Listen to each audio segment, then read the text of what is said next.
Kid Ink in the building. What's going on, man? Pleasure. What's Falia? Where exactly are you from in LA?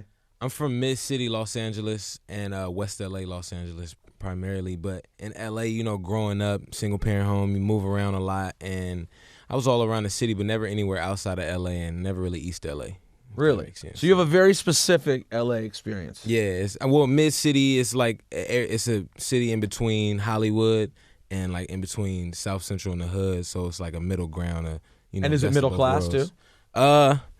It's LA's weird, man, because you'll be in the area and go around the corner and it'll completely change into a whole, whole nother scene. I've had that happen. It can be a scary experience, especially if you're in Cali, so you're already stoned like on principle. Yeah, that's what East Coasters do. Like California's like an adventure for people who are from the East Coast. When you're there, you get high right away. Yeah. Before you know it, you go to pick up a bag somewhere and you're in some crazy neighborhood. You were just trying to make it to Roscoe's. That's the truth. You're just trying to make it to Roscoe's. And that's the thing. Somewhere like Roscoe's, which is so popular, is really like so close to the hood that people don't even know. That's two wrong turns. Two streets. Like. All right, so you just signed a deal recently with RCA. Yes. But this is you have your own label within RCA?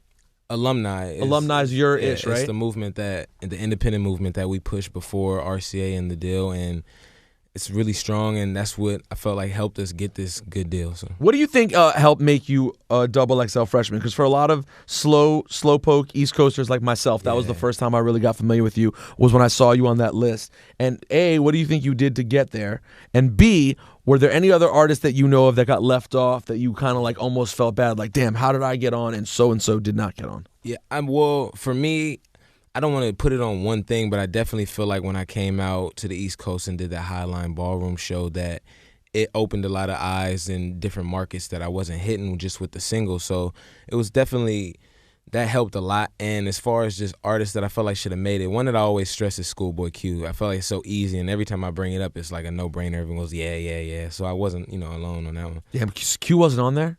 Nah, not that. In retrospect, it sounds crazy. Sounds crazy, yeah. But Kendrick wasn't on there either that year, right? Was Kendrick the year before? So Kendrick was the previous year, and it really should have been Schoolboy that year, but they didn't. Definitely felt like it was no-brainer for sure. Of course, I was complaining about several people not making it. I mean, every year I complain to people who haven't made it, and then the years go on. I'm like, damn, now it's too late for them to be a freshman because I was complaining for them last year. Exactly. But any of the last 2 years, I'm surprised Action Bronson didn't get a look. That was the sort of one of the people that a lot of people on the East Coast were surprised didn't get the look. But when I saw you perform and I saw sort of what you brought to the table, I started to understand kind of what your movement was about.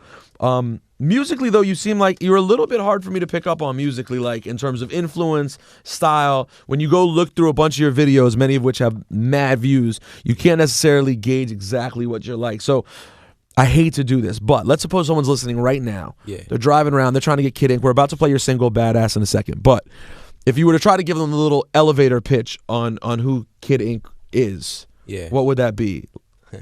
Well, it's like I come from a production background, and that's how I started off, is getting into the music game. And as a producer, you got to keep your mind open to just different things and getting into different music, and not really solely, unless you're going after a market. But I was trying to, sell records and get placements. So it just opened my mind and everything to making and writing all kind of different music. And really, like, I don't want to compare myself, but it's kind of like almost on the Kanye thing when he came up, and it was definitely a lot he had to prove as an artist and a lyricist aside from a producer. And I kind of got a better, I guess upper hand because I didn't get a bunch of placements as a producer and everything. So it was not really that, oh, he's a producer, he can't really rap, but I still had since the single skipped over that underground market and hit the mainstream, even when I was independent, it kind of put me in a position of, in between of, he's not really mainstreaming all the way there, but the records he's making is. So what was your first record that popped? Time of Your Life. And that popped in L.A. Popped in L.A. and like I brought it out here and it didn't do as, But it made noise and made people think of you. I see what you're saying. So they were like, hey, this guy hasn't been on the underground, but he already has a record that started getting regular spins. Exactly. And it's not something that I went after when I made the Time of Your Life record. I wasn't like, I'm about to go here and make Time of Your Life and make this radio record. I go in and write all different kinds of records. Who are your favorite from a producer standpoint? A, what do you use equipment-wise? and B, your favorite producers. Equipment wise, my new setup right now is MPC Renaissance, which I just grabbed. I started off MPC, and then they revamped the whole thing and have it so where you can set it up on a laptop now. So it's crazy. So I have it hooked up with my Logic, and all my sounds is nuts right now. And favorite producers? Favorite producers that inspired me coming up. Man, I just met Just Blaze the other night, which was amazing, and Kanye, like I said, Pharrell and Timberland. Those are like the artists the producers that got That's me your Mount Rushmore right there. That's not bad. That's not right bad. What are your other interests outside of hip hop and producing? Outside of hip hop and producing, people always ask about sports. Sports wise, I could ball a little bit. I play ball here and there. I've been getting back into my video game thing. I was a video game head when I was younger, but I get tattooed. Like my regular day is really when I'm not doing music all day. Is I'm either going to hit some type of physical exercise or something like that if I can. Got to force that a little bit more. There you go. But well, you're getting old. How old are you? Yeah, 26. Oof, so, yeah, time to start putting in that work. Luckily the shows saved me, so I get that cardio from the shows. There you I got to get back on my weights. But video games, man. Smoking and rolling up, it's like that's my lifestyle, and getting tattoos. I still got a lot of room, so I have mixed feelings on this issue. So, to make a long story short, I talked to a lot of people about drinking and driving because I think it's something that ends up getting promoted in hip hop super irresponsibly. And I lost my brother-in-law in a drunk driving accident. So ever since then, I got sort of aware of it and really paid extra special attention to it. But there's sort of this weird middle ground with smoking and driving. Mm. You in some of your videos certainly favor that hobby, and there are certainly plenty of people who do the same, and I can't say I'm not guilty of ever doing the same thing myself. But obviously I can't condone smoking and driving. Yeah. However, if you're having a detailed conversation, which we're afforded the luxury of doing late night here on Hot 97, it is different than drinking and driving. Yes. But I'm curious to what your views, if you were to have a minute on the drinking and driving, smoking and driving conversation, what your thoughts are. Yeah, honestly, and that's funny because I've thought about this before, and it's still an issue in LA. You're not supposed to smoke and drive. You're supposed to smoke and pull over. You're really not supposed to smoke and drive, period. But it's like, drinking visually impairs you. I'm never visually impaired when I'm smoking. Like, I've never been visually, like, I can't see anything. If this is your first time smoking and you never really got that high before, you shouldn't be driving and smoking anyway. So if you can't roll up and drive, you shouldn't smoke and drive. Oh, that's your standard for it. So if you're able to actually drive and roll the joint simultaneously. Which I've done. Which I wouldn't promote still, but if you can do your pro, and that's the. So more or less, you think if you're someone who's not a super regular smoker, you wouldn't recommend smoking and driving, smoking and driving. Smoking and you should smoke and sit at home on the couch. Exactly. Like commercials, Because you have to understand, people don't realize there's a big difference in smoking. Like when you're a regular job person and you smoke weed occasionally, and then you go hang out with rap people who smoke nonstop, like you, and you're beyond functionally high. It's like, for example, if I was going to do something very serious, you couldn't pay me enough money to smoke weed because I'd be paranoid and freaking out. Whereas someone like you, potentially, there are a lot of people, maybe not you specifically, but a lot of people, if they're going to do something important, they have to get high. Yeah, and it's like I got a anxiety issue. When I don't smoke something, I walk around and just need something to do too much, and I feel like it balances me out a little bit. See, not to sell it. I'm so jealous though because I'm at a stage in my life where now smoking makes me anxious. I got a lot of friends like that. But when you get older, it's such a shame. It used to be I would get high, I'd get hungry, eat delicious food, and then fall asleep. Now I don't get hungry, I can't sleep, it keeps me awake. And I start having these horrible thoughts. Like, I'll start going over the whole show of last week and be like, did I say something offensive? I'll start going through tape to think if I'm going to get fired. Oh, I was too faded. I know. I'm exactly the opposite, man. I wake up in the morning and I can't eat breakfast before I smoke. It's like my stomach doesn't. Well, that's misleading because in one of your videos, you actually make eggs and then you smoke the bowl. That's what you guys caught on camera. I smoke in the actual bed as soon as I wake up. Really? Make a left. It's already on the desk. And you get out the covers, got the tray and everything. That never prevents you from getting out of the bed altogether? Like you take some and then just fall right back asleep? Nah.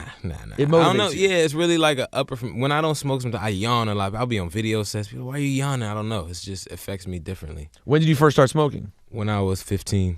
And like I've said, I've never felt that high again since I was 15 unless you smoke straight hash, which I don't promote, and I definitely don't promote smoking hash and driving. That's really That's not good. Man, nah, hash is serious. But Start smoking at 15, and honestly, as much as I smoke now, which is an ounce a day, damn near, I never smoked at work or at school before, so I don't even know what that experience is kind of like. Really? Yeah, like when I As much as you smoked, you never did it? I was a responsible smoker when I started smoking at first. I used to only like, I'm only gonna smoke at night or after everything's done, you know. So, and then it just changed.